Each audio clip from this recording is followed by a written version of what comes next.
প্রিয় দর্শক, আপনাদের স্বাগত ইস্পাহানি মির্জাপুর 0 আওয়ারে। বৈশাখী টেলিভিশনের সমসাময়িক বিষয়ভিত্তিক আলোচনার নিয়মিত আয়োজন ইস্পাহানি মির্জাপুর 0 আওয়ার। টেলিভিশনের পর্দার পাশাপাশি বৈশাখী টিভির ফেসবুক পেজ এবং ইউটিউবে অনুষ্ঠানটি দেখবার ব্যবস্থা রয়েছে। প্রতিদিনের মতো আজও কথা হবে নির্ধারিত একটি বিষয়ে। আজকের আলোচনার শিরোনাম, হঠাৎ আলোচনার শীর্ষে সাকিব, ছাড়ছেন বাংলাদেশের ক্রিকেট। এ বিষয়ে কথা বলার জন্য দুজন অতিথি আমাদের মাঝে উপস্থিত রয়েছেন। তাদের সঙ্গে পরিচয়ের পর্ব সেরে নিচ্ছি। আমার ডানে প্রথমে আছেন স্পোর্টস বাংলা সম্পাদক এম কায়সার। ধন্যবাদ। এরপরে রয়েছেন জাতীয় ক্রিকেট দলের সাবেক খেলোয়াড় ইশতিয়াক আহমেদ। ধন্যবাদ। আপনার দুজনকে স্বাগত ইস্পাহানি মির্জাপুর 0 আওয়ারে। প্রিয় দর্শক, আজকের এই দুই অতিথির সঙ্গে আমাদের কথা হবে, তবে তার আগে যথারীতি এক নজর দেখে নিচ্ছি বৈশাখী সংবাদের শিরোনাম। দেশে ফিরে শেখ হাসিনার বিচারের মুখোমুখি হওয়া উচিত, নিউ ইয়র্ক টাইমসকে বলেছেন প্রধান উপদেষ্টা। সব খাতে সংস্কারের পর নির্বাচন দেবেন। 15 বছরে সালমান রহমান শেয়ার বাজারে 20,000 কোটি টাকা হাতিয়েছেন। তার বেক্সিমকো বন্ডের নামে হাতিয়েছে 3,000 কোটি। শেখ হাসিনা হাজার হাজার কোটি টাকা পাচার করেছে, এখন ভারতে বসে ষড়যন্ত্র করছে, অভিযোগ 2 বিএনপি নেতার। সংস্কারের রোডম্যাপে তৈরির জন্য রাজনৈতিক দল ও নাগরিক সমাজের সাথে সংলাপে বসুন, অন্তর্বর্তী সরকারের প্রতি জামায়াতের আমিরের আহ্বান। এবং আন্তর্জাতিক টি-20 ও টেস্ট ক্রিকেট থেকে অবসরের ঘোষণা দিয়েছেন সাকিব আল হাসান।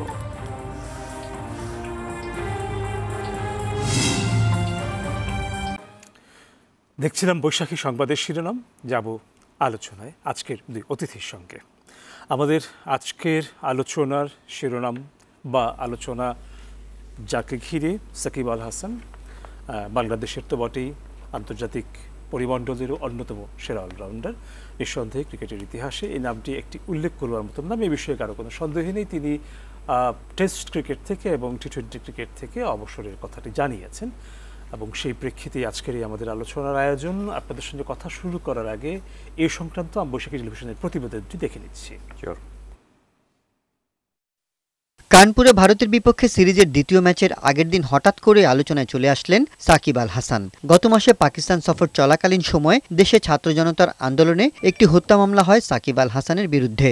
হত্যা মামলার আসামি হয়েও পাকিস্তানের বিপক্ষে সিরিজে দারুণ পারফরমেন্স করেন এই অলরাউন্ডার। তবে ভারতের বিপক্ষে সিরিজের দ্বিতীয় টেস্ট ম্যাচের আগের দিন আনুষ্ঠানিক সংবাদ সম্মেলনে সাকিব জানান, বিসিবির সাথে আলোচনা করেই আগামী অক্টোবরে দেশের মাটিতে দক্ষিণ আফ্রিকার বিপক্ষে শেষ টেস্ট খেলার পর এই ফরম্যাট থেকে অবসর নেবেন তিনি।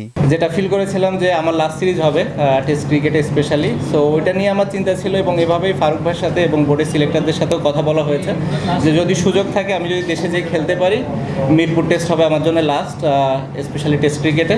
এবং সেই কথাটা বোর্ডের সবার সাথে বলা হয়েছে এবং তারা এই বিষয়টা জানে এবং তারা চেষ্টা করছে যে কিভাবে এটাকে সুন্দরভাবে অ্যারেঞ্জ করা যায় এবং যাতে করে আমি যে খেলতেও পারি এবং নিরাপদ ফিল করি। অ্যাট দি সেম টাইম যখন দেশের বাইরে আসার দরকার হবে এবং দেশের বাইরে বের হতেও যেন আমার কোনো সমস্যা না হয়, এই জিনিসটা বোর্ড খেয়াল করছে। এবং যারা এই বিষয়গুলোর সাথে রিলেটেড মানুষ আছে তারাও এই বিষয়টা দেখবে এবং দেখছে বলে আমি মনে করি, এবং তারা হয়তো আমাকে একটা ডিসিশন দিবে যেটার ভিত্তিতে আমি হয়তো দেশে যে খুব ভালোভাবে খেলে অ্যাটলিস্ট টেস্ট ফরম্যাটটা ছাড়তে পারবো।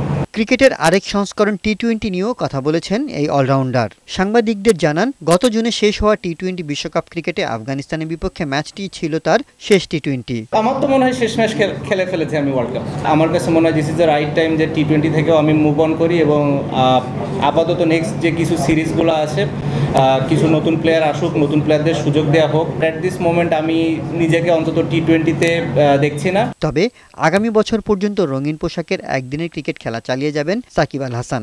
আপাতত চ্যাম্পিয়ন্স ট্রফি পর্যন্ত খেলার ইচ্ছের কথা জানান তিনি। ভবিষ্যতে জাতীয় দলের তরুণদের সুযোগ করে দিতেই এই সিদ্ধান্ত নিয়েছেন বলে জানান সাকিব আল হাসান। দেখছিলাম সাকিব আল হাসানের অবসরের ঘোষণাকে নিয়ে আমাদের যে প্রতিবেদন, সেটি এবার আলোচনাটা শুরু করতে চাইছি। প্রথমেই এম কায়সার, আপনার কাছে যাচ্ছি। ঘোষণা শোনার পরে একদম সঙ্গে সঙ্গেই আপনার প্রতিক্রিয়াটা কী ছিল সেটা একটু শুনি, আলোচনাটা শুরু হোক সেখানেই। না, সাম্প্রতিক সময় সাকিব আল হাসানের খেলা নিয়ে এবং তিনি কিন্তু দেশে ফেরেননি সেই 5 আগস্টের পর থেকে এখন পর্যন্ত। যে 2 জায়গায় খেলতে গিয়েছিলেন, পাকিস্তানে খেলতে গিয়েছিলেন টরন্টো থেকে, সরাসরি তিনি ফ্লাইটে চলে গিয়েছিলেন ওখানে, আবার পাকিস্তান থেকে ইংল্যান্ডে ফিরেছিলেন, ইংল্যান্ড থেকে আবার দেশের মাটিতে আসেননি, তিনি চলে গিয়েছিলেন ভারতে। আর যেভাবে আমরা আপনার রিপোর্টে দেখছিলাম যে তার বিরুদ্ধে একটা হত্যা মামলা হয়েছিল এবং তিনি দেশে ফিরলে তার সিকিউরিটিটা কী হবে, তিনি দেশে ফিরলে তাকে জেলে যেতে হবে কিনা, এই ধরনের একটা আশঙ্কা ছিল। সব কিছু মিলে মানসিকভাবেও তিনি এক ধরনের জটিলতার মধ্যেই ছিলেন দেখেই এরকমভাবে তার শিডিউলটা বেছে নিয়েছিলেন। তো এইভাবে তো ক্রিকেট হয় না, আপনাকে তো দেশের খেলতে হলে দেশের মাটিতে এসে প্র্যাকটিস করতে হবে, টিমের সাথে থাকতে হবে, সব কিছু এটা সাকিব আল হাসানও জানতেন, ক্রিকেট বোর্ডও জানতো। এই কারণে আমার কাছে মনে হচ্ছে যে সাকিব আল হাসান যে সিদ্ধান্তটা নিয়েছেন ইটস এ কারেক্ট ডিসিশন। এই সময়ের জন্য সঠিক সিদ্ধান্ত এক অর্থে বলা যেতে পারে যে তিনি খুব সম্ভবত তিনি আর টেস্ট ক্রিকেট আর লম্বা করতে চাচ্ছেন না। একটা সর্বশেষ টেস্ট কানপুরে খেলবেন বিদেশের মাটিতে, এবং দেশের মাটিতে যদি একটা সিরিজ খেলার সুযোগটা তার থাকে, ক্রিকেট বোর্ড যদি সেই সুযোগটা করে দেয় তাহলে তিনি খেলবেন। এবং তিনি আজকে যে সংবাদ সম্মেলন করেছেন সেখানে কিন্তু কয়েকটা কথা একটু আমার খুব মনে এসে হয়েছে যে তিনি বলেছেন যদি হয়তো এই ধরনের কথাবার্তা কিন্তু রয়েছে তার কথার মধ্যে। তিনি ক্রিকেট বোর্ডের সাথে কথা বলেছেন যদি তারা সুযোগটা করে দেয়, যদি সেটা হয়ে থাকে তাহলে হয়তো আমি খেলবো। তো একজন টেস্ট অলরাউন্ডার, তিনি লম্বা সময় ধরে সাকিব আল হাসানের কিন্তু ন্যাশনাল টিমে কখনোই তিনি সুযোগ পাচ্ছেন কি পাচ্ছেন না এই ধরনের কোনো জটিলতার মধ্যে ছিল না।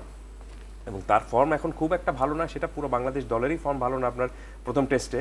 সেই হিসাব করলে বলা যেতে পারে যে তিনি তো দলে অবভিয়াস ছিলেন, কোনো সন্দেহ নাই, কিন্তু তিনি দেশের মাটিতে এসে খেললে ক্রিকেট হয়তো খেলতে পারবেন, তারপর তিনি আবার দেশে বাইরে যেতে পারবেন কিনা, বিমানবন্দরে দিয়ে তার যেতে সমস্যা হবে কিনা, এই ধরনের জটিলতাগুলো তিনি জানতেন বলেই আজকের এই সংবাদ সম্মেলনে তিনি কিন্তু সেটা স্পষ্ট করেছেন। এবং তিনি সেটাও জানিয়েছেন যে ক্রিকেট বোর্ডকেও আমি আমার এই উদ্বেগের কথাটা জানিয়েছি এবং সংশ্লিষ্ট যারা রয়েছেন এই সমস্যার সমাধান করতে পারেন তারাও হয়তো চেষ্টাটুকু করবেন।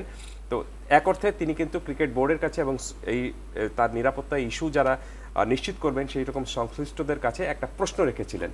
সেই প্রশ্নের উত্তরটা কিন্তু ক্রিকেট বোর্ড আজকে খুব স্পষ্ট করে দিয়ে দিয়েছে। প্রেসিডেন্ট বলেছেন, ক্রিকেট বোর্ডের সভাপতি সরকারের বিষয় ফারুক আহমেদ স্পষ্ট করে বলে দিয়েছেন যে দেখুন তার নিরাপত্তার বিষয়টা যেটা আমরা মাঠে দিতে পারবো, কিন্তু তার যে চলে যাওয়া থাকা বা অন্যান্য বিষয় তো এই সার্বিক নিরাপত্তার দায়িত্ব আমাদের না, কারণ আমরা তো পুলিশ না, আমরা র্যাব না, আমরা এটা দিতে কিভাবে দিব, এটা তো সম্ভব না কোনো মতে দেওয়াটা। দ্যাট মিনস সাকিব একটা কোশ্চেন করেছিলেন, I think he got the answers. আর দ্বিতীয় বিষয়টা হলো যে সরকারের আরেকটু উচ্চ পর্যায়ে যারা রয়েছেন, যারা এই নিরাপত্তা বিধান করতে পারেন, এমন হতে পারে ক্রীড়া মন্ত্রণালয় হতে পারে, অথবা আপনার নিরাপত্তার দায়িত্বে স্বরাষ্ট্র মন্ত্রণালয় যারা রয়েছেন তাদের কাছ থেকে যদি একটা স্পষ্টতর কোনো উত্তরটা আসতো তাহলে বিষয়টা আরেকটু পরিষ্কার হয়ে যেত। কিন্তু বিষয়টা হলো যে আপনি যখনই সাকিবের অভিভাবক সংস্থা ক্রিকেট বোর্ডই যখন এই ধরনের কথা বলছে, তখন আমার মনে হয় যে দ্বিতীয় আরেকটা অ্যান্সারের জন্য আপনার ওয়েট করে থাকার কোনো কিছু নেই। সাকিব পুরো অ্যান্সারটা হয়তো জেনে গিয়েছেন এবং তিনি যেভাবে চিন্তা করছিলেন যে বাংলাদেশে এসে একটা টেস্ট সিরিজ খেলে তারপর তিনি অবসরে যাবেন, খুব সম্ভবত সেটি আর হচ্ছে না। এবং আমি মোটেও অবাক হব না যদি সাকিব এই কানপুরে কালকে থেকে টেস্ট ম্যাচ শুরু হচ্ছে, এবং যেহেতু তিনি বলেছেন তিনি টি-20 খেলবেন না, টি-20 তিনি সর্বশেষ খেলেই ফেলেছেন ওয়ার্ল্ড কাপে, এবং আরেকটা ফরম্যাট যেটি আপনার ওয়ানডে সেটা চ্যাম্পিয়ন্স ট্রফিতে খেলবেন, যেটা আগামী বছর রয়েছে। সো সার্বিকভাবে পরিস্থিতি যা দাঁড়াচ্ছে তাতে আমার কাছে মনে হচ্ছে যে সাকিব আল হাসান কানপুর থেকে নিউ ইয়র্কের টিকিট কনফার্ম করার চিন্তাভাবনাটা করছেন, এবং সেটি তার জন্য এটি তার টেস্ট ক্যারিয়ারের শেষ ম্যাচ, এটি তার শেষ ম্যাচ বিদেশের মাটিতে, তো অবশ্যই শেষ টেস্ট ম্যাচ, এটি কোনো সন্দেহ নেই। এবং সব মিলিয়ে বোধহয় সব মিলিয়ে আপনি যেরকম পরিস্থিতি যা দাঁড়িয়েছে তাতে আপনি যদি সাকিব যেটি বলেছিলেন যে আমি যদি নিশ্চয়তা না পাই, আমি যদি আপনার নিরাপত্তার নিশ্চয়তা না পাই তাহলে হয়তো কিভাবে যাব, এটা তিনি বলেননি এরকমভাবে, কিন্তু তিনি একটা প্রশ্ন রেখেছিলেন। এখন যেহেতু ক্রিকেট বোর্ডও স্পষ্ট করে দিয়েছে যে সাকিবের সার্বিক নিরাপত্তা নিশ্চিত করতে তারা এই মুহূর্তে প্রস্তুত না, বা তারা কিভাবে দিবে, তারাও এক ধরনের কোশ্চেনটা দিয়েছে। সো সব কিছু মিলে যে জটিলতাটা তৈরি হয়েছে তাতে আমার মনে হয় যে Shakib has got his answer. ধন্যবাদ আপনাকে। আবার আসবো আপনার কাছে, ইশতিয়াক আহমেদ যাচ্ছি আপনার কাছে। তাহলে যদি কিছু কিন্তু এরকম কিছু ছিল, কিন্তু বিসিবি প্রেসিডেন্টের কথার পরে এক ধরনের উত্তর আসলে এসেও গেছে, তাহলে কি আমরা ধরে নিতে যাচ্ছি যে আগামীকাল থেকে যে টেস্ট শুরু হতে যাচ্ছে ভারতের বিপক্ষে সেটাই সাকিব আল হাসানের শেষ টেস্ট তার ক্যারিয়ারের নাকি? ধন্যবাদ। প্রথমত সে তো বলেই দিয়েছে যে তার সে ওয়ানডে, টি-20 এবং টেস্ট ক্রিকেট এটাই তার শেষ। টি-20 বোধ করি সে তার লাস্ট ওয়ার্ল্ড কাপটা খেলে ফেলেছে, এবং টেস্ট ক্রিকেটটাও সে দীর্ঘায়িত করতে চাচ্ছে না। সাউথ আফ্রিকাটা সে বলেছে, যেটা কাসের যেভাবে বললো যে এখানে একটু ফাঁক রয়ে যায়, তার কথার মধ্যে ক্লিয়ার কাট কোনো ইয়ে ছিল না, ফর্মলি বলে নেই যে আমি আসছি বাংলাদেশে খেলবো, সাউথ আফ্রিকার সাথে খেলে তারপরে যদি বোর্ড অ্যারেঞ্জ করে ভালোভাবে তাহলে সেটাই সেভাবেই, এবং সেটাও যদি নিরাপদে যদি সে নিরাপদ যদি বোধ করে, তো এখানে সেই নিশ্চয়তাটা তাকে কেই বা দেবে।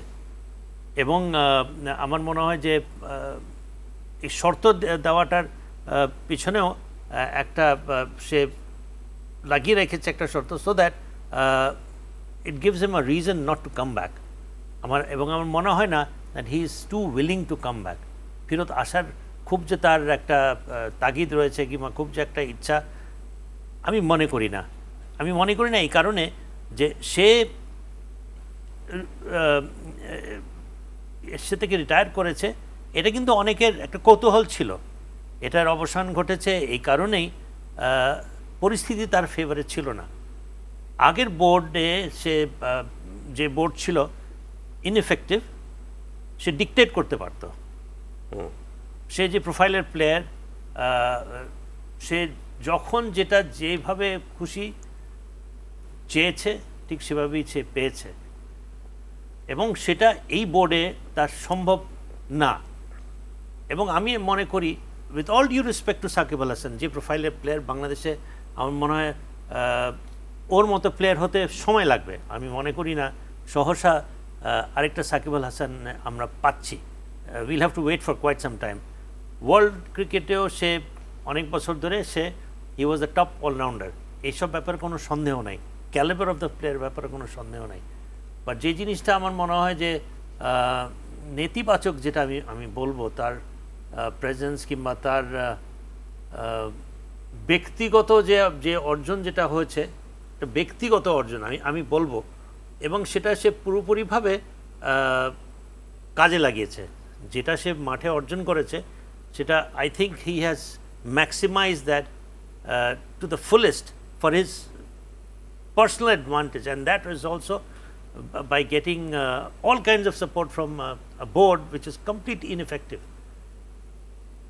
এখন তার উপায় ছিল না। প্রথমত হচ্ছে যে তার বিরুদ্ধে যে মামলা, এবং এখন যেটা শেয়ার বাজারের একটা স্ক্যাম, হয়তোবা না, আমি মনে করি যে এগুলা these are not I would not say these have some basis.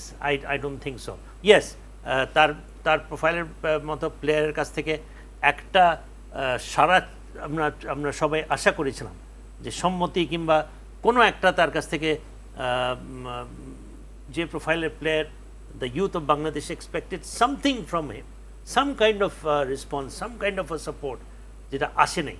যেখানেই আমি মনে করি সে নিজেও হয়তোবা অনুতপ্ত, সে হয়তোবা ওই পজিশনে থেকে সে পারে নাই, বাট এটার জন্য সে অনেক জনপ্রিয়তা হারিয়েছে, এবং যে কারণে এখন যে পরিস্থিতির সম্মুখীন সেটা হয়েছে, সেটার উপরে ভিত্তি করে সে মনে করছে যে আশাটা নিরাপদ না।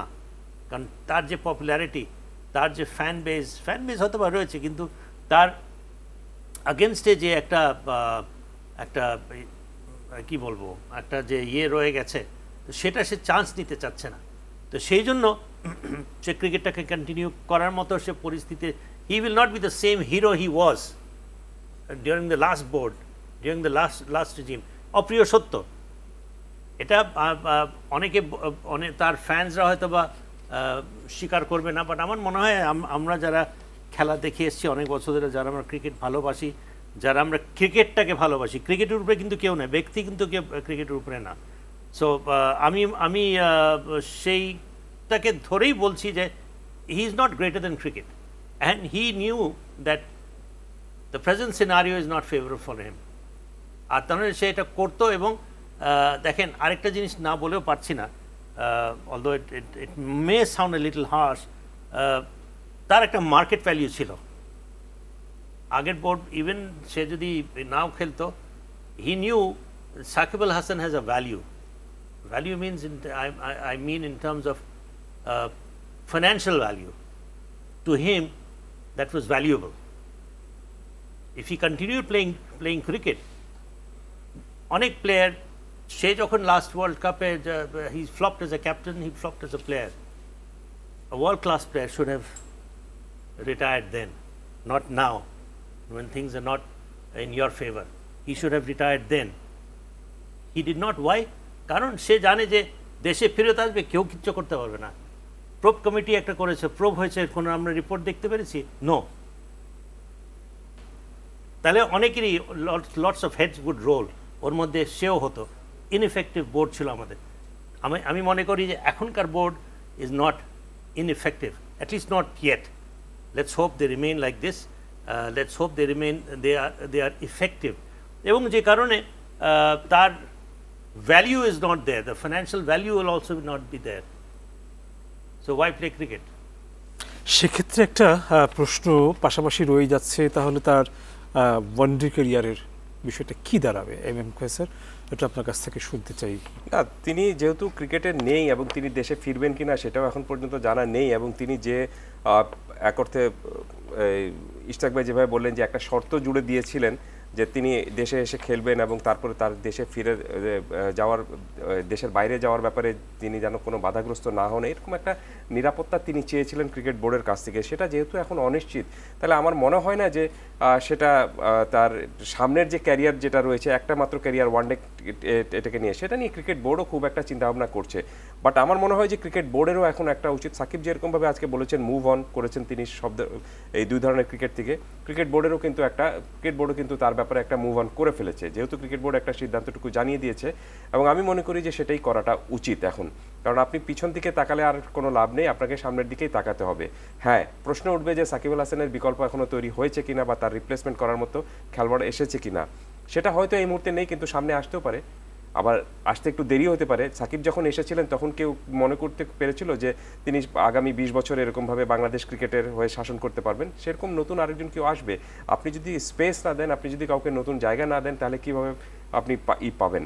সো আমি সবসময় একটা জিনিস মনে করি, সেটা হলো যে আপনি কেউ চলে গেলে বা কারোর জায়গাটা শূন্য হলে নতুন কেউ একজন এসে সেই শূন্যস্থানটা পূরণ করতে পারেন। সেই শূন্যস্থানটা পূরণ করার জন্য যদি সেই তাগিদটা নিতে পারেন, সেই চ্যালেঞ্জটা কেউ নিতে পারে, তাহলে অবশ্যই আমরা সেরকমভাবে ভালো ক্রিকেটার হয়তো পাবো।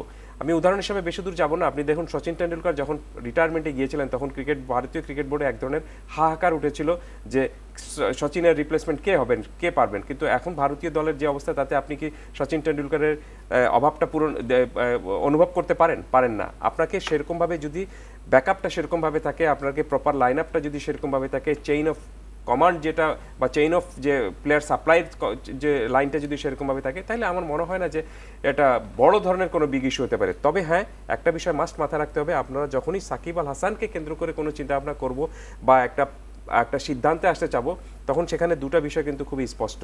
একটা হলো যে ক্রিকেটার সাকিব এবং ক্রিকেটের বাইরের সাকিব। আপনি ক্রিকেটার সাকিবকে যখন হিসাব করবেন বা চিন্তাভাবনা করবেন, তখন আপনাকে no doubt he is great cricketer in of Bangladesh. আপনি তার পরিসংখ্যান, তার খেলা, তার আপনার এত লম্বা সময় ধরে আপনার পারফরমেন্স বজায় রাখা, 3 ফরম্যাটের ক্রিকেটের নাম্বার 1 হওয়া, সব কিছু মিলে এটা আপনাকে জাস্ট এই তুল্যমূল্যের হিসাবটা আপনাকে পাল্লার উপরের দিকে রাখতেই হবে। হ্যাঁ, আপনি বলতে পারেন যে তিনি ক্রিকেটের পরের সাকিব, সেটা নিয়ে অনেক সমালোচনা রয়েছে, যেটা ইশতাক ভাই বললেন যে তার তো আপনার অনেক ধরনের জটিলতা রয়েছে। তিনি শেয়ার মার্কেটের সাথে যে স্ক্যাম ছিল, সেখানে তার বিরুদ্ধে কিছুদিন আগে আপনার 50 লাখ টাকা তাকে জরিমানা করা হয়েছে। তিনি বলেছেন যে এই প্রশ্নটা আজকে উঠেছিল, তিনি বলেছেন যে তিনি তো ট্রেডিং করেন না, কিন্তু সেই মার্কেটটা, এই কোম্পানিটা তো তার নামে, সেই কোম্পানিটা তার নামে এবং তার হয়ে অন্য আরেকজন কেউ ট্রেড করছেন। সো এই জটিলতাগুলোর মধ্যে তিনি পড়েছেন। এর আগেও অনেক ধরনের জটিলতা তিনি পড়েছিলেন। সেইগুলো ইশতাক ভাই যেভাবে বললেন যে আগের বোর্ডের হয়তো কিছুটা সমর্থন ছিল বলে তিনি সেগুলোতে পার পেয়ে গিয়েছিলেন, এখন তিনি পার পাওয়ার কোনো সম্ভাবনা সেরকমভাবে নেই। সো সাকিব আল হাসান কিন্তু জেনে গিয়েছেন যে তার ক্রিকেট ক্যারিয়ারের কোন জায়গায় এসে থামতে হচ্ছে, এবং এই কারণে তিনি এই সিদ্ধান্তটা নিয়েছেন এবং এখানে এটা জানিয়েছেন। সো আমার কাছে মনে হচ্ছে যে পুরো বিষয়টা যে একজন গ্রেট ক্রিকেটারের আপনার শেষ যাত্রাটা ঠিকমতো হলো না, মানে এন্ডিংটা ঠিকমতো হলো না, ক্যারিয়ারের এন্ডিংটা আপনি it's not a great innings, মানে গ্রেট ফিনিশটা হলো না। ফিনিশটা যদি আর একটু সুন্দর মতো হতে পারতো, আর চমৎকারভাবে বিদায় আমরা তাকে জানাতে পারতাম, এবং সব কিছু যদি সেরকমভাবে একটা শোভনীয়ভাবে হতো, তাহলে আমার কাছে মনে হচ্ছে যে সবকিছু একটা সৌন্দর্যতা থাকতো সবকিছু। কিন্তু এই সমস্যাটা, আমি আবার বলি যে এই সমস্যাটা সাকিব নিজে তৈরি করেছেন। এই সমস্যাটা তৈরির জন্য দায়টা তারও অনেক বেশি। সেক্ষেত্রে সাকিব আল হাসান একদিনের ক্রিকেট থেকে আনুষ্ঠানিক বিদায়ের ঘোষণা না দিলেও আলোচনা সাপেক্ষে ধরে রাখাও যেতে পারে যে হয়তো সেখানেও বিদায়ের বার্তাটি আমরা পাচ্ছি, তাই তো? মোস্ট প্রবলি তাই হতে পারে। কারণটা হলো যে আপনি যখনই এটা আপনার এই এখন অক্টোবর মাস চলছে, আপনার সামনের বছর যে ফেব্রুয়ারিতে খেলা হবে, এর মাঝখানে তিনি যদি দলের সঙ্গে জড়িত না থাকেন এবং অন্য কোনো ধরনের ক্রিকেটে যদি না থাকেন, দেশের তাকে খেলতে যদি না পাওয়া যায়, তাহলে তাকে কীভাবে চিন্তা ভাবনা করবেন ক্রিকেট বোর্ড? সো আমার কাছে মনে হচ্ছে যে টেস্ট ক্রিকেটে যদি কোনো ক্রিকেটার না খেলেন, তিনি ওয়ানডেতে খেললেন বা টি-20তে খেললেন, আই ডোন্ট কাউন্ট হিম। আপনি টেস্ট ক্রিকেটে আপনার আসল বিষয়। সো টেস্ট ক্রিকেটের থেকে আপনি রিটায়ারমেন্টে যদি চলে যান, তাহলে আর অন্য কোনো ক্রিকেট নিয়ে আমার মনে হয় না যে মাথা ঘামানোটা খুব বড় কোনো বিষয়টা হবে। এবং পরিস্থিতি যা দাঁড়িয়েছে তাতে আমার কাছে মনে হয় না যে আপনার ক্রিকেট বোর্ডও তাকে নিয়ে আরও লম্বা কোনো ধরনের কোনো চিন্তাভাবনাটা করবে আর কি। আর একটু আমি শেষ করছি ছোট্ট একটা এই দিদি সাকিবের যেটি বলছিলাম যে দায়টা কেন সাকিবের, এটার বিষয় আপনি জুলাই আগস্টে যখন প্রচণ্ড আন্দোলন চলছে, এখানে ছাত্র জনতার আন্দোলন চলছে, এখানে পুলিশের গুলিতে নিরীহ ছাত্ররা মারা যাচ্ছে, প্রত্যেক দিনই আপনার গুলিতে ছাত্রদের আপনার নিহত হওয়ার খবর পাওয়া যাচ্ছে, আহাজারিতে ভরে যাচ্ছে আপনার ফেসবুক থেকে শুরু করে সামাজিক যোগাযোগ মাধ্যম সব, তখন আপনি আরও অনেক ধরনের আপনার এই জটিলতার মধ্যে জড়িয়েছিলেন, এই সমস্যার মধ্যে পড়েছিলেন, সব ধরনের একটা হাহাকার ছিল। কিন্তু সেই সময়টায় সাকিব আল হাসান যে ভুলটি করেছেন আমি মনে করি সেটি হলো যে তিনি তার একটা টরন্টোতে তখন তিনি খেলছিলেন, সেখানে তিনি একটা ছবি পোস্ট করেছিলেন যে spending A quality time in Toronto. তিনি তার পরিবারকে নিয়ে ছবিটা দিয়েছিলেন। কোনো সন্দেহ নেই যে সেটা তিনি তার সময়টা খুবই আপনার কোয়ালিটি টাইম একটা কাটিয়েছেন, কিন্তু দেখতে হবে যে বাংলাদেশে সেই সময়টাতে কিন্তু সেই কোয়ালিটি টাইম দেখে আনন্দ করার মতো ছিল না। সো আপনি এক জায়গায় যখন আপনার দুর্যোগ চলছে, এক ধরনের যুদ্ধ চলছে, সেখানে আপনি জাস্ট পাশেই আরেক জায়গায় আপনি যখনই একটা আনন্দের একটা ছবি দিবেন বা যে আপনি তো আনন্দ করছেন আর এদিকে অনেকে মারা যাচ্ছে, এই দুটো জিনিস কিন্তু বাংলাদেশের মানুষ মেলাতে পারেনি। এই কারণে ইশতিয়াক ভাই যেটি বললেন যে সাকিব আল হাসান একসময় খুব বড় হিরো ছিলেন, মানুষের প্রচণ্ড ফ্যান বেস ছিল, তার সব কিছু ছিল, কিন্তু জাস্ট ওই একটা ঘটনার পরে কিন্তু হি ওয়াজ ফলেন হিরো। এবং সব সময় এই কারণে আজ পর্যন্ত তিনি যতই ভালো করুন না কেন ক্রিকেটে বা যাই করুন না কেন, মানুষ কিন্তু ওই জিনিসটা কিন্তু মনে রেখেছে যে আমাদের দুঃখের সময় আপনি যখন আমার পাশে আসেননি, তখন আপনি একটা শব্দ উচ্চারণ করেননি, একটা লাইনও লেখেননি, আপনি এটা করতেই পারেন, একটা শব্দ বা একটা লাইন নাও বলতে পারেন, কারণটা হলো যে তিনি তখন একটা রাজনৈতিক দলের, সেই ক্ষমতাসীন রাজনৈতিক দলের তিনি সদস্য ছিলেন, সেই কারণে তিনি নাই করতে পারেন। কিন্তু তিনি যেটা করেছেন, সে যে ভুলটি করেছেন, যেটি বললাম আমি, যে তিনি সেই সময়টার ওই ছবিটা দিয়ে এক অর্থে ভুলটা করেছিলেন। আমাদের আলোচনা চলবে, বিরতির পর আবারও ফিরবো আপনাদের কাছে। প্রিয় দর্শক, ইস্পাহানি মির্জাপুর 0 আওয়ারে সময় হয়েছে একটা বিরতির। ফিরবো অল্প সময়ের ভেতর, আশা করি সঙ্গেই থাকছেন।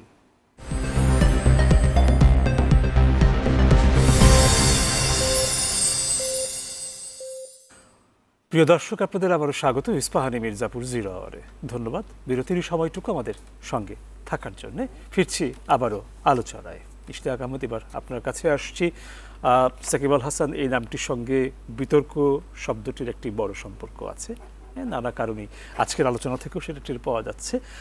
কিন্তু এটিও সত্যি যে অস্বীকার করা যাবে না, আপনারাও বলছিলেন সে কথা, যে একজন ক্রিকেটার হিসেবে তার উচ্চতার জায়গাটা, এবং যেহেতু টেস্ট থেকে এবং টি-20 থেকে তিনি অবসরের ঘোষণাটা দিয়ে ফেলেছেন, এবং যেহেতু ধরে নেওয়া যেতেও পারে যে হয়তো ওনার ওয়ানডে ক্যারিয়ারটাও প্রায় শেষের জায়গায়, তো একটু ওনার পারফরমেন্স, ওনার ক্যারিয়ার নিয়েও একটু কথা বলতে চাইছি।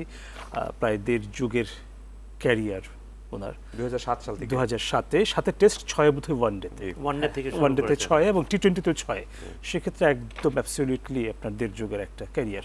ইশতিয়াক আহমেদ, যাচ্ছে আপনার কাছে। এবং 10 বছর টানা সে ওয়ার্ল্ডের নাম্বার 1 অলরাউন্ডার ছিল র্যাঙ্কিংয়ে ইন অল ফরম্যাটস। এটা কিন্তু রেয়ার।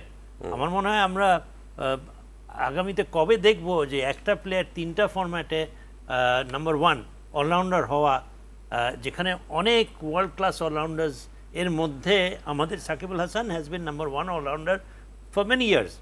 এটা কিন্তু যে সেই ক্রেডিট না, যে সেই অর্জন না, যে সেই কৃতিত্ব না। দুঃখ সেখানেই যে একটা প্লেয়ার এত অর্জন করার পরে দেশ অবশ্যই গর্বিত। আমরা সবাই we are all big fans. আমি এখন এই মুহূর্তে যদি সাকিব আল হাসানের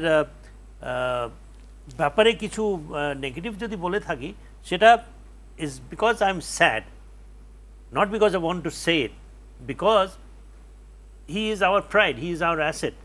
আমাদেরকে সেইটুক সম্মান আমাদেরকে দিতে হবে। এখন সে অ্যাজ আ প্লেয়ার হয়তো অনেক কিছু রিয়েলাইজ করা উচিত ছিল। He is a house hold name, lakh lakh crore crore ছেলে youth are looking up to him as an idol, as an icon. আমরা সচিন তেন্ডুলকারকে যদি দেখি যে he is such a loved person এরকম world wide because of his behaviour, because of his as a human being. তো আমার মনে হয় যে সাকিবুল হাসানের এই জায়গায় একটুখানি আমার মনে হয় ম্যাচুরিটির অভাব ছিল বলেই যে প্রোফাইলটা তার সে নিজে গড়েছে সেটা ধরে রাখতে পারলে আমার মনে হয় যে, আর তা না হলে অনেক ধরনের কন্ট্রোভার্সিজে সে কিন্তু জড়িয়েছে। আমাদের যারা আমরা পঞ্চ পাণ্ডব বলি, যাদেরকে আমরা মুশফিক রহিমের বলি, মাহমুদুল রিয়াদ বলি, মাশরাফি মুর্তজা বলি এবং তামিম বলি, আমরা মনে হয় না যে অন্যান্য অনেক দেশের এই ধরনের সিনিয়র প্লেয়ার, এই ধরনের আইকনস কোথাও না কোথাও মাঝে মধ্যে কোথাও না কোথাও আমরা নেগেটিভ কিছু শোনা যাবে। আমাদের প্লেয়ারদের সম্বন্ধে কিন্তু কোনোদিন, ইভেন সাকিবুল হাসান একটা পর্যায় পর্যন্ত they were real time idols, but ওর আমার মনে হয় যে অ্যাজ আই সেড সে ম্যাচুরিটিটা বোধ করি সে দেখাতে পারেনি, যে কারণে আমার মনে হয় যে প্রোফাইল তার শেষ পর্যন্ত থাকা উচিত ছিল। যেমন আমার কাছে I think that a little bit of a respect if he has lost, I have lost a little bit of respect on him. One of the major reasons যে আমরা একটা ডোমেস্টিক ক্রিকেটের একটা ঘটনা বলি, একটা ওর মতো প্লেয়ার, ওর প্রোফাইলের প্লেয়ার স্টাম্পকে লাথি মেরে স্টাম্প তুলে আম্পায়ারের সাথে, সো এইগুলা জিনিস আমার কাছে মনে হয় যে তার সব ঘটনার মধ্যে ওই একটা ঘটনা is enough to damage all that he has earn. আমার চোখে অন্তত কোনো ক্রিকেট ওই স্থান পাবে না আমার কাছে, এটা আমার ব্যক্তিগত। কিন্তু বাট লুক এট, আমরা যদি আবার এক্সাম্পল দেই, সে মাহমুদুল রিয়াদ আমরা দেখেছি রিসেন্টলি ওয়ার্ল্ড কাপের যাওয়ার আগে কী ধরনের সে একটা ষড়যন্ত্রে পড়েছিল, আমি ষড়যন্ত্রই বলছি সরাসরি।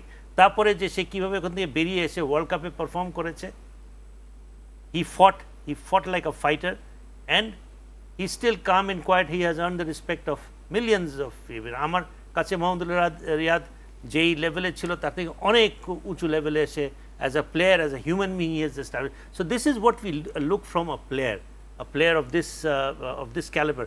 সবাই সাকিবুল হাসান হতে পারেন, সবাই ওর মতো এরকম ক্যালিবার নাই, সবার ওর মতো গড গিফটেড ট্যালেন্টস নাই। তো যেটাই আমি মনে করি যে কিছুক্ষণ আগে কায়সার বলছিল যে তার জায়গায় যে পূরণ কেউ করবে না তা কিন্তু না, আমিও বলেছি যে ওর মতো হতে দেরি আছে, বাট আমার মনে হয় যে সুযোগ পেলে ইউ নেভার নো, 2-3 বছরের মধ্যে সাকিবুল হাসানের মতো এরকম গিফটেড প্লেয়ার বেরিয়ে যাবে। বাট এই জিনিসটা আমার মনে হয় this will be a little bit of a tragedy for us cricket fans, because at the end of the day we are all cricket fans. আমি মনে করি আমরা সবাই মিস করব, Shakibul Hasan should have got a real farewell, a heroes farewell, যেটা মাশরাফিও হয়তো পায়নি। সাকিবুল হাসান, তামিম আনফর্চুনেটলি এখনও সময় রয়েছে, তামিমেরও যে ধরনের হওয়া উচিত সে ধরনের পায়নি। But last but not the least, আমি মনে করি যে সাকিবুল হাসান যে বাংলাদেশের জন্য যে তার অবদান, আমি মনে করি যে তার পাওয়া উচিত।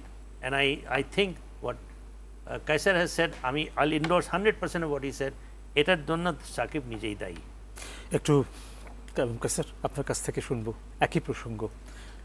না দেখুন, এই সাকিব তো গ্রেট ক্রিকেটার, কোনো সন্দেহ নেই। আমি একটা লেখার আমার মধ্যে লিখেছিলাম যে বাংলাদেশের ক্রিকেটকে যদি আপনি বিশ্লেষণ করেন তাহলে সেখানে দুটোভাবে বিশ্লেষণ করা যায়। ক্যালেন্ডারে যেরকম খ্রিস্টপূর্ব এবং আপনার খ্রিস্টাব্দ এইভাবে ভাগ করা যায়, ঠিক সেরকমভাবে কিন্তু আপনার সাকিবুল হাসানকে মানে বাংলাদেশের ক্রিকেটকে যদি আপনি দুভাগে ভাগ করেন তাহলে সেটা সাকিব পূর্ব এবং সাকিব উত্তর, আপনি দুভাগে ভাগ করতে হবে, কোনো সন্দেহ নেই। কারণ তার পারফরমেন্সে তিনি সেরকমভাবে দেখিয়েছেন, মানে লম্বা সময় ধরে যে পারফরমেন্সটা ধরে রাখাটা, এবং বাংলাদেশ ধরেন আপনি অনেক বেশি ম্যাচ জেতেনি, কিন্তু সাকিব আল হাসান নিজের পারফরমেন্স করে পুরো বাংলাদেশকে অনেকভাবে চিনিয়েছেন বা জিতিয়েছেন, এক অর্থে বলতেই পারেন। আপনি দেখুন বিশ্বকাপে আমরা 2019 বিশ্বকাপে আমরা বেশি ম্যাচ জিততে পারিনি, 3টি ম্যাচ মাত্র জিতেছিলাম, কোয়ার্টার ফাইনালেও খেলতে পারিনি, কিন্তু সাকিব আল হাসান 600+ রান করেছেন, 12টি উইকেট পেয়েছিলেন, তিনি টানা কয়েকটি হাফ সেঞ্চুরি করেছেন।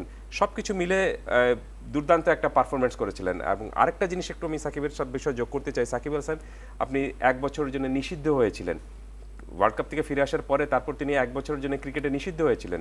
সাধারণত আমরা দেখতে পাই যে কোনো ক্রিকেটার যদি আন্তর্জাতিক ক্রিকেটে নিষিদ্ধ হন আপনি আইসিসির কাছ থেকে, তারপরে তার ফিরে আসাটা খুবই টাফ একটা বিষয় থাকে, কিন্তু সাকিব আল হাসান সেই লড়াইয়েও কিন্তু জিতেছেন। সো সেই লড়াইয়ে জিতেছেন এবং তিনি যেদিন নিষেধাজ্ঞা কাটিয়ে ফিরে এসেছিলেন সেই ম্যাচে ম্যান অফ দি ম্যাচ হয়েছিলেন। সো তার মধ্যে যে লড়াইয়ের এক ধরনের তাগিদটা বা ইটা থাকে সেটা কিন্তু অনেক স্পষ্ট একটা বিষয় ছিল যে আপনি এক ধরনের ইনস্টিংক্ট, হ্যাঁ আপনি যে কিলার ইনস্টিংক্ট এক ধরনের মধ্যে তার মধ্যেও ছিল যে আপনি প্রতিপক্ষ যেই হোক না কেন, সেটা অস্ট্রেলিয়া হোক বা ইংল্যান্ড হোক, আপনার চেয়ে শক্তিশালী সার্বিক শক্তিতে তারা অনেক এগিয়ে রয়েছে, কিন্তু আপনি তার বিরুদ্ধে লড়াইয়ের যে একটা আপনার তীব্র একটা ইচ্ছা রাখেন যে আপনিও জিততে পারেন, এই জিনিসটা সাকিব আল হাসানের মধ্যে কিন্তু অনেক বেশি মাত্রায় ছিল। সেটা যদি আরও 2-1 ক্রিকেটারের মধ্যে সেরকমভাবে সমান পর্যায়ে থাকতে পারতো তাহলে আমরা বাংলাদেশ হয়তো আজকে র্যাঙ্কিংয়ে আরও অনেক উঁচুতে যেতে পারতাম। আর সেটা পরের বিষয়, কিন্তু বিষয়টা হলো যে সাকিব আমাদের যেরকমভাবে আনন্দ দিয়েছেন ঠিক সেরকমভাবে বেদনাও দিয়েছেন। এই কারণে সার্বিক অর্থে যদি আপনি সাকিবকে আমাকে ডিফাইন করতে বলেন তাহলে আমি এক শব্দে বলবো সাকিব আমাদের আনন্দ বেদনার কাব্য। হ্যাঁ, এক অর্থে রাজ্যে কোনো অর্থেই এটাকে মেনে নিতে হবে, কারণ তাকে ঘিরে আমাদের যেরকম আনন্দ আছে আমাদের বেদনাও আছে। একটু যেহেতু এত বড় মাপের একজন ক্রিকেটার, বোধ করি তাকে নিয়ে শেষ বেলার আলাপগুলো হচ্ছে আমাদের মাঝখানে, একটু আলাদা আলাদা করে তার পারফরমেন্স সম্পর্কে ওয়ানডে, টেস্ট এবং T20 একটু আলাদা আলাদা করে শুনবো। শুরুটা আপনার কাছ থেকেই হোক। না, তিনি 3 ফরম্যাটের ক্রিকেটের জন্যই বাংলাদেশের সেরা ক্রিকেটার, কোনো সন্দেহ নেই যে আপনি যখনই দল করতে চাবেন দেখবেন যে আপনি যখনই সেরা একাদশ গঠন করবেন সেখানে কিন্তু ক্যাপ্টেনের নামটা আগে লেখা হয়। তো সাকিব আল হাসান ছিলেন এমন ক্রিকেটার যে তাকে আপনি আর ফর্মের কারণ ছাড়া, ইনজুরি ছাড়া কিন্তু বাদ দিতে পারবেন না। এবং তিনি ফর্ম যে তার যে পুরো যে 1.5 যুগ ক্রিকেট তিনি খেলেছেন, খুব একটা বাজে ফর্ম যে দেখিয়েছেন তা কিন্তু না। হয়তো একটা দুটো সিরিজে একটা দুটো ম্যাচে তিনি খারাপ করেছেন, কিন্তু তারপরে আবার পুষিয়ে দিয়েছেন। আর সাকিব আল হাসান যেহেতু অলরাউন্ডার, আপনি একটা বড় সুবিধা হলো যে ব্যাটিংয়ে না পারলে বোলিংও তিনি কিন্তু করিয়ে দেখিয়েছেন, এবং সেটা শুধুমাত্র আপনার একটা সিরিজে না, লম্বা সময় জুড়ে আপনি এত এবং 3 ফরম্যাটের ক্রিকেটেই। এবং তিনি যে জায়গাটায় দেখুন, আপনি T20তে তিনি কিন্তু আপনি যে জায়গাটায় ব্যাটিং করেন সেই জায়গাটা খুব ইম্পর্টেন্ট একটা জায়গা ব্যাটিং করাটা। এই 1 ডাউনে ব্যাটিংটা করেন, ওয়ানডেতেও কিন্তু 1 ডাউনে ব্যাটিং করেছিলেন, টেস্টেও তিনি কিন্তু 4 নম্বরে ব্যাটিং করেছেন, 3 নম্বরে ব্যাটিং করেছেন, মিডল অর্ডারে ব্যাটিং করেছিলেন, অথচ তার ক্যারিয়ারটা শুরু হয়েছিল কিন্তু 7 নম্বর বা 8 নম্বর ব্যাটসম্যান হিসেবে। তো তাকে আমি মনে করি যে টেস্ট ক্রিকেটার হিসেবে তাকে বাংলাদেশ টেস্ট দলের জন্য যে ব্যাটিং বোলিংয়ে দুক্ষেত্রে তিনি যে একটা অস্ত্র হতে পারেন সেটা তৈরি করেছেন তাকে জেমি সিডন্স, বাংলাদেশ দলের কোচ যিনি ছিলেন, তার মধ্যে তিনি এই জিনিসটা গ্রোথ করতে পেরেছিলেন যে ইয়েস, তোমার মধ্যে এই শক্তিটা আছে যে তুমি বোলিংটাও করতে পারো, ব্যাটিংটাও করতে পারো। ব্যাটিংয়ের জন্যই তাকে কিন্তু মূলত শুরুর দিকে রাখা হয়েছিল, কিন্তু পরের দিকে তিনি মানে জেমি সিডন্স তার মধ্যে বোলিংয়ের প্রতিভাটা আবিষ্কার করতে পেরেছিলেন। এবং তিনি সাকিব আল হাসান, যেটি বললাম যে ইসহাক ভাই যেভাবে বললেন যে খুবই প্রতিভাবান একজন ক্রিকেটার, আপনি মানে এই খুব দ্রুত প্রতিপক্ষের সমস্যাটা ধরতে পারতেন বোলার হিসাবে, যে কোন জায়গাটা বোলিং করলে তাকে আপনার ফাঁদে ফেলা যাবে এবং সেই উইকেটটা নেওয়া যাবে, সিচুয়েশনটা রিড ভালো মতো করতে পারতেন, ম্যাচের কন্ডিশনটা ভালো মতো বুঝতে পারতেন, জানেন যে কোন জায়গাটায় কোন সময়টায় তাকে আপনার মেলে ধরতে হবে এবং কোন জায়গাটায় জ্বলে উঠতে হবে, সব কিছুই ভালো ছিল। কিন্তু যখন আপনি ক্রিকেটার সাকিবকে বাদ দিয়ে তাকে অন্য অর্থে যদি হিসাব করতে বলেন তাহলে জীবনের আরও অনেক পরিক্রমা থাকে, যে পরিক্রমাগুলোতে বা যে অনুষঙ্গগুলোতে সাকিব আল হাসান আসলে ডিসিপ্লিন সাকিব আল হাসান ছিলেন না। এবং আমি মনে করি যে সাকিব আল হাসানের ক্যারিয়ারের নিচু মানে আপনার ধসের শুরুটা হয়েছিল যখনই তিনি রাজনীতিতে জড়িয়েছেন। আমি 1918 সালে একটা লেখা লিখেছিলাম, যখন মাশরাফি বিন মুর্তজা আপনার ছিলেন, বাংলাদেশ দলের ক্যাপ্টেন ছিলেন এবং তিনি ওয়ানডে টিমেও ছিলেন, টেস্ট টিমেও ছিলেন, T20ও খেলতেন, তখন রাজনীতিতে জড়িয়েছিলেন তিনি প্রথমবারের মতো। তখন সাকিবেরও কিন্তু সেবার রাজনীতিতে জড়ানোর একটা ইচ্ছা ছিল, অভিলাষ ছিল, কিন্তু তখন তিনি কাছ থেকে বাংলাদেশ আওয়ামী লীগের কাছ থেকে আপনার টিকিটটা পাননি, নির্বাচনের টিকিটটা পাননি, শুধু তামিম ইকবাল সাকিব আল হাসান মাশরাফি বিন মুর্তজা পেয়েছিলেন। তখন আমি একটা স্টোরি লিখেছিলাম যে তারা দুজন যে ক্রিকেটে জড়াচ্ছেন তাতে তাদের লাভ ক্ষতি এবং ক্রিকেটের লাভ ক্ষতি এই দুটো কিন্তু অনেক ইম্পর্টেন্ট একটা বিষয়। কারণটা হলো যে আপনি যখন মাশরাফি বিন মুর্তজা বা সাকিব আল হাসান মাঠের ক্রিকেটে খেলছেন বাংলাদেশের হয়ে, তখন পুরো বাংলাদেশ দল কিন্তু তার পিছনে রয়েছে, তাকে সমর্থন দিচ্ছে। কিন্তু যখনই আপনি একটা রাজনৈতিক দলের হয়ে যাবেন তখন কিন্তু আপনার সমর্থনটা অর্ধেক হয়ে যাবে। অনেকেই বলছিল যে তাদের উচিত ছিল অপশন নিয়ে তারপরে। এই কারণে আমি মনে করি আমি মনে করি যে বাংলাদেশ দল এখন সাকিব আল হাসান এবং মাশরাফি বিন মুর্তজার এই যে ঘটনা, এই ঘটনার কাছ থেকে একটা শিক্ষা খুব বড় পেয়েছে যে কোনো ক্রিকেটার অথবা কোনো খেলোয়াড়ই জীবনে থাকা অবস্থায় রাজনীতিতে যেন না জড়ান। রাজনীতি করার অধিকার সবারই রয়েছে, যে কেউ করতে পারে, কিন্তু অবশ্যই সেটা যেন আপনি আপনার পূর্ব যে খেলোয়াড়ি পেশা বাদ দিয়ে তারপর আপনি রাজনীতিতে আসা উচিত। যদি না আসেন তাহলে কিন্তু আজকে এই যে সমস্যাটা তৈরি হয়েছে এই সমস্যাটা ভোগ করতে হবে। আমাদের আলোচনা চলবে, বিরতির পর ফিরবো আবার আপনাদের কাছে। প্রিয় দর্শক, ইস্পাহানি মির্জাপুর 0 আওয়ারের সময় হলো একটা বিরতির। ফিরবো অল্প সময়ের ভেতর, আশা করি সঙ্গেই থাকছেন।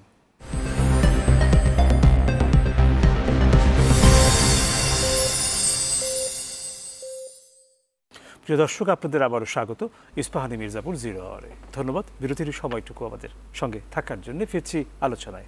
ইশতিয়াক আহমেদ আসছি আপনার কাছে। এবার আপনার কাছ থেকে শুনবো ক্রিকেটের 3 ফরম্যাট এবং সাকিব আল হাসান এই প্রসঙ্গে। 66টি বোধহয় টেস্ট উনি, এটা তার 71 টেস্ট তিনি খেলেছেন, 70টি টেস্ট খেলেছেন, তো এটা 71 নম্বর টেস্ট হবে। হ্যাঁ, না হোয়াটএভার, তার প্রায় 4500 রান, প্রায় 242টা উইকেট, প্রায় তার 5টা সেঞ্চুরি, 31টা অর্ধশত রান, 4টে কথা না টেস্ট ক্রিকেটে, এবং তার ওয়ানডেও ওই ধরনেরই পারফরমেন্সেস রয়েছে।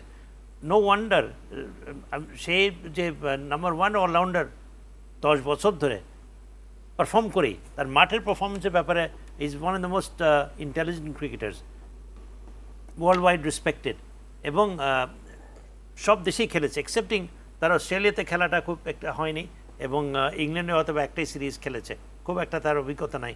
সেই জন্য ইংল্যান্ড অস্ট্রেলিয়াতে সত্যিকার অর্থে গিয়ে যদি সেখানে গিয়ে পারফর্ম করতো অল টাইম গ্রেট অলরাউন্ডারের মধ্যে হয়তো বা তার নাম থাকতো। বাট নিঃসন্দেহে মডার্ন যুগের one of the greatest all-rounders.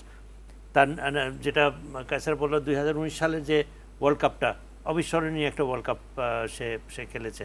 তারপর তার ব্যক্তিগত কিছু কিছু ইনিংস আছে, একটা সিরিজ যেটা নিউজিল্যান্ডে গিয়ে একটা ডাবল সেঞ্চুরি তার করা, একটা ডিফিকাল্ট কন্ডিশন, ডিফিকাল্ট উইকেটে ওই ধরনের বোলিং, ওই ধরনের প্রতিপক্ষ দলের এগেনস্টে যে কী মানের একটা অলরাউন্ডার, কী মানের একটা ব্যাটসম্যান, 200 রান ওই ইনিংস ওই টেস্ট ম্যাচে করা, সেটাও অনেক প্রশংসার দাবি রাখে। অনেক তার পারফরমেন্সেস রয়েছে। বাট আমি সত্যিকার অর্থে সাকিব আল হাসানকে রিয়েল টাইম ম্যাচ উইনার বলবো। অনেক ইনিংস খেলেছে সে, অনেক পারফরমেন্সেস তার রয়েছে, বাংলাদেশ জিতেছে, কিন্তু বাংলাদেশকে জিতিয়েছে অ্যাবসলিউটলি ফাইটিং ইনিংস খেলে, কিংবা একদম মানে অ্যাবসলিউটলি পার্সোনাল ইন্ডিভিজুয়াল ইসের জন্য ম্যাচ জিতেছে বাংলাদেশ। আমার ওরকম খুব একটা মনে পড়ে না। ওরকম 2-1টা ইনিংস হয়তো মেহেদী হাসান মিরাজকে আমরা দেখেছি খেলতে। আমরা খুব বেশি এই ধরনের ম্যাচ উইনিং ইনিংস খেলেনি, but is a world class allrounder. তারপরেও আমি বলবো যে বাংলাদেশের এই ধরনের যে অবদান সে রেখেছে, আমি আবারও মনে করি যে সে আফসোসটা রয়ে যাবে, আমাদের রয়ে যাবে। আমিও অনেক আফসোস করব যদি এই মানের প্লেয়ার যদি ঠিকভাবে যদি তার বিদায় না হয়। I hope he comes back. I hope he plays the South African Test matches. I hope he plays well, lives up to his reputation as a world-class player, and then সেখানে আমরা সবাই স্টেডিয়ামে দাঁড়িয়ে হাততালি দেব, যেটা আমরা করতে দেখেছি অন্যান্য প্লেয়ারদেরকে। আমরা আমাদের হিরোজদেরকে কেন করতে দেখব না? এটা আমাদের আমি বলবো যে ম্যানেজমেন্ট বোর্ডেরও এখানে কিছুটা ইনএফিশিয়েন্সি রয়েছে, ল্যাক অফ ফারসাইটেডনেস রয়েছে, যে আমাদের যারা এই প্লেয়াররা যারা আমাদের হিরো, যারা এত বছর ধরে সার্ভিস দিয়ে এসছে, বাংলাদেশকে একটা পর্যায়ে নিয়ে গেছে, তাদেরকে যে ধরনের সম্মান দেওয়ার, যে ধরনের তাদের সম্মান প্রাপ্য, সেটা আমাদের এই প্লেয়ারদেরকে আমরা এখনও বোর্ড থেকে দিতে দেখি নেই। সাকিবও কিন্তু সেটারই একটা শিকার হবে, এবং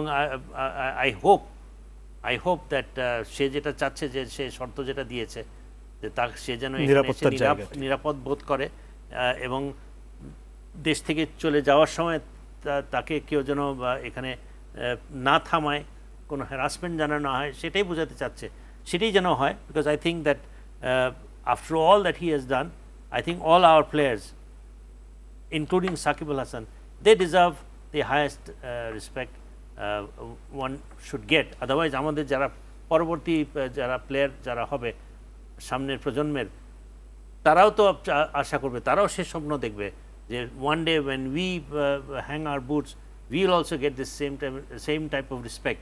একটা জাতীয় পর্যায়ে এই ধরনের সম্মান যা তাদেরকে অনুপ্রাণিত করবে আসলে ভালো খেলার জন্য।